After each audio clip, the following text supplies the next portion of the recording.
You think Erika Kirk had anything to do with the husband's death? How much longer does Israel let us stay alive, do you think? That's the big question. Why are they... What did you say? Is that AI? What are you saying? That's so... Erika Kirk is suddenly going hard at Theo Vaughn, and the wild part is how selective this whole situation looks. She stayed completely silent when other people mocked her, but now Theo is getting hit from every direction. That alone has people asking serious questions about what he said that got under her skin so deeply. When Drew Ski dropped that viral skit clowning Erika's public image, there was barely a reaction from her side. Online comedians joked about her over-the-top entrances, her emotional speeches, and the dramatic energy she brings everywhere, and she let all of that slide without much noise. At the end of the day, jokes about style, personality, and public behavior are one thing, and it seems like she never viewed those as an actual threat. But Theo Vaughn? That situation allegedly turned into something way bigger. Reports are now spreading online claiming that Erika and people connected to Turning Point USA pushed a coordinated campaign against him, with accusations that automated accounts and even real users were used to flood social media with negative stories and questionable claims meant to damage Theo's image before more viewers started paying attention to his comments. Charlie and I have always been very clear on our stance. Israel, Jewish people. And honestly, that reaction has people talking even more. Because if someone is truly comfortable in their position, why respond this aggressively to one person while ignoring everyone else? Theo apparently touched on something different, something more sensitive than the usual internet jokes and comedy clips. That is exactly why people are now focused on one major question. What did Theo Vaughn actually say that caused this level of panic and backlash when the viral skits never did? Theo Vaughn did something that a lot of public figures have avoided doing for a long time. Instead of dancing around the topic, he connected the dots directly and said the quiet part out loud. He referenced the blue and white nation that many online researchers and commentators have repeatedly discussed in connection to the circumstances surrounding Charlie's assassination, then pushed the conversation into territory that most big personalities usually avoid completely. What shocked people was not just the question itself, but how openly Theo brought it up without trying to soften it or hide behind vague wording. For years, these discussions mostly stayed in private chats, online forums, and low-profile interviews, while major creators and celebrities kept their distance from it. But Theo stepped right into the middle of the controversy and forced attention onto a subject that many people believe powerful figures do not want discussed publicly. And the moment that really exploded online came during his conversation with Jake Paul. Okay, do you think Erika Kirk had anything to do with the husband's death? Let's switch it up. And that's mouthwash, but yeah, keep having some. Do you I love Listerine, bro. It's a good stuff. That's a new Listerine green apple. Bro, you're funny, dude. I don't know if you can ask that You're pretty question. funny. Okay. I don't know. I'll talk about a lot of things, but I don't think I'll talk about Charlie Kirk and his assassination. Theo looked straight at him and directly asked whether he believed Erika was connected to her husband's assassination. That single moment instantly became the center of attention across social media because viewers were less focused on the question itself and more focused on Jake's reaction afterward. Jake Paul, someone known for always being loud, bold, and ready to jump into almost any controversy, suddenly looked completely thrown off. Instead of giving a clear answer, he shifted around in his seat, looked visibly uncomfortable, and reached for a bottle of Listerine, almost like he was buying himself extra time before responding. People online started replaying the clip over and over because the silence, the body language, and the hesitation stood out more than anything he could have actually said. And this is exactly why Jake Paul's reaction became such a huge talking point online. For a lot of viewers, the silence felt louder than any actual answer could have been, because when someone asks a serious question about whether a widow had anything to do with her husband's assassination, most people who fully believe she is innocent would normally respond instantly and without hesitation. A typical response would be quick and direct, something like, "No, absolutely not. I don't believe that at all." There would not usually be long pauses, visible discomfort, or awkward attempts to stall the conversation. That is why so many people became locked in on Jake's body language instead of the question itself. Instead, viewers watched him shift around in his seat, hesitate, and grab for mouthwash while the room suddenly got tense. Social media immediately exploded with theories about why he seemed so uncomfortable. Some people believe he was carefully thinking through what he could safely say in public, while others think he simply did not want to get dragged into such a dangerous and controversial conversation. People have always done that also to stay in power. Oh, yeah. And even Bill Clinton said that about Netanyahu. Bill Clinton said Netanyahu wants war so he could stay in power. For sure, dude. People call him the yarmulke Hitler. That's what they call Who are him. these people? Everybody does. Which people? Countless. Come on, people? Huh? What are you saying? What do you mean, people? You talking about What are you talking about, black dog? folks? What No, are you saying? I don't know Oh, what you're saying. I don't know what you're saying. I don't know what you're saying. Okay. Let's not draw conclusions. Okay, yeah. Either way, the reaction became a bigger story than the actual discussion. What makes it stand out even more is Jake Paul's reputation online. This is someone who built his image around being fearless, loud, and willing to speak on almost anything without backing down. He has jumped into drama, called people out publicly, and chased controversy for years. But one direct question involving Erika Kirk appeared to completely change the energy in the room, and viewers noticed that instantly. People online have continued replaying that clip because they believe moments like that reveal more than carefully prepared statements ever could. And before the internet even had time to cool down, Theo pushed the conversation even further by bringing the topic onto Joe Rogan's platform, where things reportedly became even more revealing in a completely different way. Theo was not backing away from the conversation at all when he appeared in that setting. He kept bringing up the same uncomfortable themes, pointing toward connections that many people online have been debating for months, and asking the kinds of questions that usually get pushed aside as fringe speculation by mainstream commentators. Instead of avoiding the controversy, he leaned directly into it, and that instantly changed the tone of the discussion. What really caught viewers off guard was Joe Rogan's reaction during parts of the conversation. Rogan has built a reputation on staying calm while talking about risky subjects with major public figures, controversial guests, and intense political topics. His audience is used to seeing him challenge powerful narratives without looking rattled. But according to many viewers watching the interview, there were moments where he appeared noticeably uneasy and tried steering the conversation away from certain areas once Theo started digging deeper into the topics surrounding Erika Kirk. Then the conversation reportedly shifted toward the Iran angle, and that is where things became even more explosive online. Theo allegedly connected the discussion to Charlie's public political positions before his death, the pressure campaign surrounding those views, and questions about who may have benefited politically from his removal from public influence. That specific part of the discussion is what many observers now point to as the moment that supposedly triggered the strongest reaction from Erika's side, and people noticed the difference immediately. The jokes about her public image, the comedy skits, the memes, the comments about dramatic appearances and emotional speeches never seemed to spark this level of response. But once the conversation allegedly moved toward foreign policy interests, international tensions, and deeper political motives, the situation suddenly became far more serious.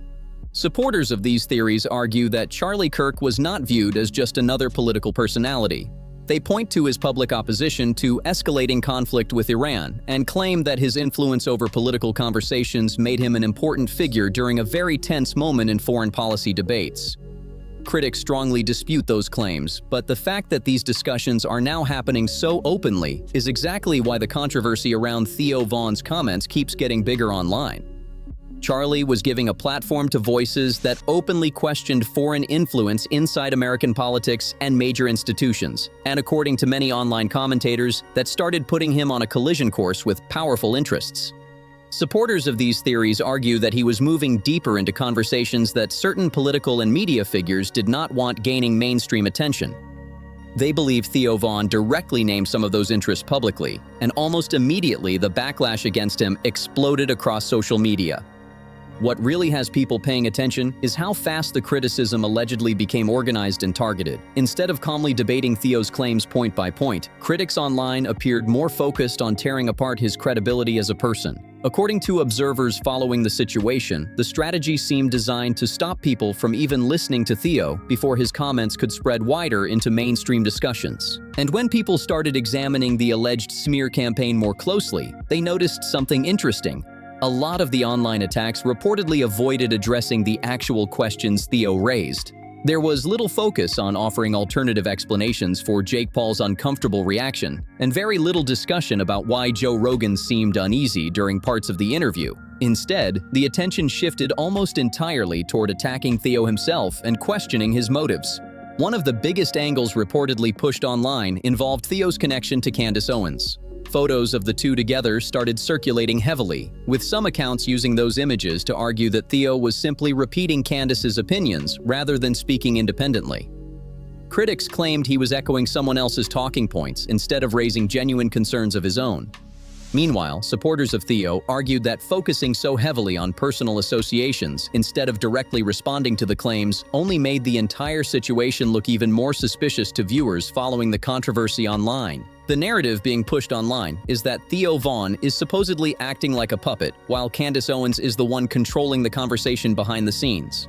According to this framing, anything Theo says about the situation should automatically be dismissed because critics claim he is just repeating theories and opinions connected to Candace, rather than speaking for himself. That idea started spreading fast across social media once photos of the two together began circulating again. One viral post reportedly summed up the argument perfectly. It shared a photo of Theo and Candace side by side while claiming people could now see where his talking points are coming from. The post suggested Theo was being influenced or manipulated, with critics pointing to his friendship with Candace as the explanation for why he suddenly became vocal about controversial political topics. Supporters of Theo quickly pushed back, arguing that friendships do not automatically erase someone's ability to think independently. Another account used the same image to criticize Theo's appearance on Joe Rogan's platform, claiming that his comments about global power structures showed Candace's influence was negatively affecting his judgment. That angle became one of the main talking points repeated by people trying to undermine his credibility online. But many viewers saw a major flaw in that argument. The logic basically assumes that if two people share similar opinions or concerns, one of them must secretly be controlling the other. Critics of the smear campaign argue that this completely ignores the possibility that two individuals could simply look at the same public information, research the same events, and reach similar conclusions on their own without manipulation being involved. That is why supporters of Theo believe the real goal of these attacks is not necessarily to prove his claims wrong, but to make people afraid of even discussing them publicly. According to that perspective, the strategy is about creating social pressure, so anyone engaging with the topic risks being labeled paranoid, gullible, or politically compromised before the actual arguments are even examined. Supporters of Theo Von argue that what is happening online does not look like a real rebuttal at all. In their view, there is a huge difference between directly disproving someone's claims with evidence and simply trying to damage that person's reputation so fewer people listen to them. And according to many viewers following this controversy, that distinction is becoming harder and harder to ignore. A big part of Theo's audience comes from people who value questioning public narratives, digging into uncomfortable topics, and looking at evidence even when social pressure pushes them not to. Because of that, many supporters believe labeling someone a conspiracy theorist is no longer enough to automatically shut down a conversation the way it might have years ago. Instead, some viewers see those labels as an attempt to discourage deeper discussion before certain questions gain wider attention. Then the controversy grew even larger once Donald Trump publicly acknowledged Erika during an Easter lunch event at the White House. According to reports and clips shared online, Trump told her that she should sue the people criticizing her because, in his opinion, they were simply jealous. That moment instantly sparked strong reactions across social media and political circles because of how high-profile the public support was. For Erika's supporters, Trump's comments were viewed as a major show of confidence and loyalty from one of the most influential figures in conservative politics. To them, it reinforced the idea that the accusations and speculation surrounding Erika were unfair attacks driven by personal resentment rather than facts. But critics and online researchers following the case saw the moment very differently. Some argued that a powerful political figure publicly encouraging legal action against critics could create pressure that discourages open discussion and investigation. Others believed it signaled that influential people were stepping in to defend Erika at a time when online scrutiny around the situation was continuing to grow rapidly. Candace Owens responded to Donald Trump's lawsuit suggestion in a way that instantly changed the direction of the entire conversation online. Instead of sounding worried about legal threats, she reportedly said that the investigators, commentators, and researchers asking questions about Charlie's assassination would actually welcome a lawsuit from Erika. That reaction shocked a lot of people because it flipped the usual power dynamic completely. According to Candace, the reason is simple: discovery. She argued that if a lawsuit ever moved forward, both sides would legally be required to hand over records, communications, and other potentially relevant material connected to the case. Supporters of her position immediately started saying that this is exactly why the idea of legal action is far more complicated than it first appears. And once people started discussing what discovery actually means in civil litigation, the conversation became even more intense. Discovery is the legal process where both parties in a lawsuit may have to exchange evidence and information connected to the claims being argued in court. Depending on the case, that can reportedly include emails, text messages, financial records, contracts, meeting notes, internal communications, and other documents considered relevant to the dispute. In some situations, portions of that material can also become part of the public record. That is why Candace's response immediately grabbed attention online. Instead of framing a lawsuit as a threat, she framed it as an opportunity for deeper scrutiny and transparency. Supporters of Theo and Candace argued that legal discovery could potentially force the release of information that critics have been demanding answers about for months. Meanwhile, Erika's supporters pushed back hard, arguing that speculation online should not be treated as proof of wrongdoing and warning against turning serious legal matters into internet entertainment. Still, the possibility of discovery became one of the biggest talking points in the entire controversy because it shifted attention toward what information could hypothetically surface if a courtroom battle ever happened. And according to many observers, that single response from Candace changed the energy of the debate almost overnight. Supporters of these investigations believe a lawsuit could potentially open the door to records and communications that have been heavily debated online for months. They point to financial records connected to the period when Charlie reportedly ordered an audit, internal communications from the weeks leading up to his death, questions surrounding the so-called succession audio, and reports about employees who were allegedly pushed out after expressing concerns about Erika's leadership inside the organization. Other discussions online have focused on claims surrounding donor funds, canceled projects, and the handling of pre-order money connected to Charlie's unreleased book. Critics and independent commentators have argued that many of these questions never received detailed public explanations, which is exactly why interest in the controversy has continued growing across social media and podcast platforms. According to people following the situation closely, one of the biggest reasons Candace Owens appeared so confident about the possibility of legal action is because of how discovery works inside the court system. In a civil case, both sides can potentially request records, communications, and evidence connected to the claims being argued. Supporters of Theo and Candace believe that process could place major pressure on organizations and individuals to provide information that critics say has remained hidden from public view. That is also why the phrase, "bring it on," became such a major talking point online after Candace's comments spread. Her supporters interpreted it as a sign that investigators and commentators are not afraid of a legal battle because they believe court proceedings could force greater transparency around disputed events and unanswered questions. Meanwhile, Erika's supporters strongly reject many of these allegations and argue that internet speculation is being treated far too seriously without verified proof. Still, the possibility of discovery has now become one of the most explosive parts of the entire controversy. Many commentators following this controversy believe a lawsuit would completely change the battlefield because, unlike social media debates, legal proceedings operate under formal court rules that neither side can fully control once the process begins. Online pressure campaigns, platform moderation, negative headlines, and coordinated criticism may shape public opinion. But supporters of Theo and Candace argue that an actual courtroom process would move according to legal procedures rather than internet narratives. That is why some observers think the absence of a lawsuit is interesting. Their argument is that if Erika truly believed the accusations and speculation surrounding her could easily be disproven with records and evidence, then taking the matter to court could potentially become a powerful way to silence critics publicly. A successful legal case could force opponents into defending their claims under oath, while also creating an official ruling that rejects the allegations being spread online.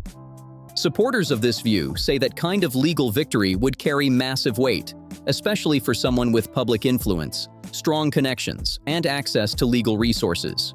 In theory, it could shut down many of the rumors and speculation all at once, while restoring credibility in the eyes of the public. But instead of lawsuits, critics of Erika claim the response has mostly centered around social media battles, reputation attacks, and efforts to undermine Theo Von personally. They point to alleged bot activity, viral screenshots involving Theo's friendship with Candace Owens, and repeated attempts to label researchers and commentators as paranoid or unreliable. According to people skeptical of the official narrative, those tactics look less like direct engagement with the claims and more like attempts to discourage the conversation from continuing at all. Of course, Erika's supporters strongly dispute many of these accusations and argue that online speculation has spiraled far beyond verified facts. Still, the debate keeps growing because every new response, reaction, and viral clip seems to pull even more people deeper into the controversy surrounding Theo Von's comments and the questions tied to Charlie's death. Critics following this controversy argue that the heavy focus on online attacks instead of legal action says a lot about the situation. In their view, if a lawsuit truly opened the door to discovery and mandatory evidence sharing, then avoiding that route could suggest concerns about what deeper scrutiny might uncover. That interpretation has become a major talking point among researchers, commentators, and audiences tracking every new development in the story.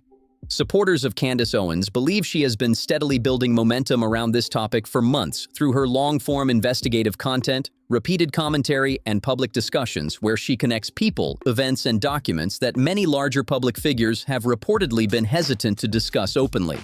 Her followers argue that she has taken risks by continuing to speak on subjects that generate intense backlash online and political pressure behind the scenes. Things escalated even more after Donald Trump publicly encouraged Erika to sue her critics. Candace responded by claiming that researchers and investigators would welcome that legal battle because, according to her, it could force greater transparency through the discovery process. But what really grabbed attention was her statement that more is coming, including more claims connected to Erika, alleged handlers, and questions surrounding Charlie's assassination. That wording instantly sent social media into another frenzy because it suggested Candace believes the publicly accepted narrative around Charlie's death is incomplete or misleading.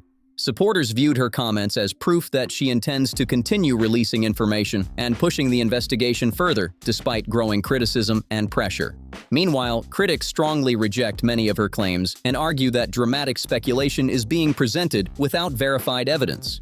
Still, the controversy keeps expanding because every public statement, interview clip, and reaction seems to fuel even more debate over what is true, what remains unanswered, and why these discussions continue gaining so much attention online. Theo Von took this controversy to an entirely different level once he started bringing these questions onto massive platforms like Joe Rogan's show. By openly discussing the blue and white state connection, directly questioning Jake Paul in that now viral moment, and refusing to tiptoe around the bigger theories surrounding Charlie's death, Theo introduced the conversation to millions of new viewers who may have never paid attention to the story before. And that audience matters a lot. Theo's listeners are not just random viewers scrolling headlines for a few seconds. Many of them are already skeptical of official narratives, deeply interested in alternative perspectives, and open to discussing the possibility that powerful institutions do not always reveal the full picture publicly. Because of that, his comments immediately carried far more impact than the average online controversy or celebrity drama clip. According to people following the situation, the biggest problem for those trying to contain the narrative is that Theo does not fit neatly into the categories they usually use to dismiss critics. He is not viewed as a traditional political commentator, not tied to mainstream media organizations, and not known for spending every day talking about conspiracy theories. That gave his questions a different kind of credibility with audiences who normally would ignore these discussions completely. Supporters of Theo argue that the reactions from powerful figures only intensified public curiosity. Comedy skits and internet jokes can be brushed aside. Reporters can be criticized. Employees can reportedly be pushed out. And whistleblowers can disappear from public view. But once a major mainstream personality starts publicly asking uncomfortable questions in front of millions of people, the entire situation changes fast. And according to critics of the official narrative, what really pushed this controversy into another category was the response itself. Instead of immediate, calm, and confident denials, viewers saw awkward reactions, visible discomfort, aggressive social media battles, and attempts to discredit the people raising the questions. To many online observers, that combination made the story feel even bigger and harder to contain than before. Jake Paul froze up when the question got direct. Joe Rogan reportedly became uncomfortable and tried steering the conversation somewhere safer. Erika Kirk's critics claimed the response to growing public scrutiny was not transparency or detailed explanations, but aggressive online pushback and alleged social media campaigns. And right in the middle of all of it, Candace Owens publicly welcomed the idea of a lawsuit that could potentially force deeper scrutiny through the legal system. That combination of reactions is exactly why this story keeps getting bigger online. People are looking at the body language, the sudden tension, the public statements, and the way different figures reacted under pressure, and many believe it points to something deeper than a normal internet controversy.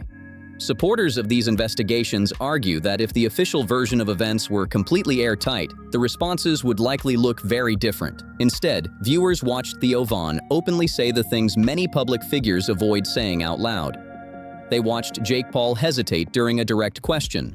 They watched Joe Rogan appear uneasy during parts of the discussion. They watched social media explode into accusations, backlash, and non-stop attempts to discredit the people pushing the conversation further. And then Candace Owens stepped forward and essentially said, "Bring it on," signaling that she believes there is still far more information waiting to come out.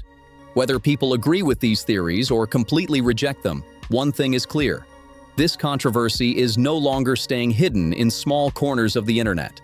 The discussion has now reached massive audiences, major podcasts, and mainstream political circles, and the pressure surrounding the story only seems to be growing louder by the day. If you enjoyed this breakdown, make sure to like the video, subscribe to the channel, share this with someone following the story, and drop your thoughts in the comments below. People are paying very close attention to what happens next, and this situation is clearly far from over.